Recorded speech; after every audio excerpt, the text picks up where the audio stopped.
আবারও চলে আসলাম আরেকটা রান্নার ভিডিও নিয়ে। সো হ্যালো এভরিওয়ান, কেমন আছো তোমরা সবাই? আশা করি সবাই অনেক ভালো আছো। মাছগুলো কেটে গরম জল দিয়ে সুন্দর করে ধুয়ে নুন হলুদ আর তেল দিয়ে ম্যারিনেট করে রেখে দিয়েছিলাম 10 মিনিট মতো। তারপরে মাছগুলো একটু কড়া করে ভেজে নিয়েছিলাম, আর সেই তেলের ভিতরে কালো জিরে ফোড়ন দিয়ে মশলা দিয়ে দিয়েছিলাম।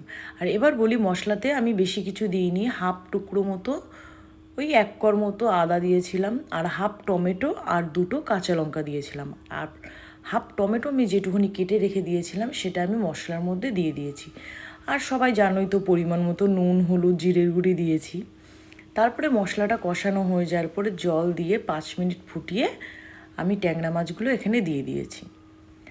আর 10 মিনিট মতো ফুটলে তারপরে আমি দিয়ে দিলাম এখানে ধনেপাতা, যেটা ছাড়া ঝাল একদম অসম্ভব, মানে পরিপূর্ণ হয় না।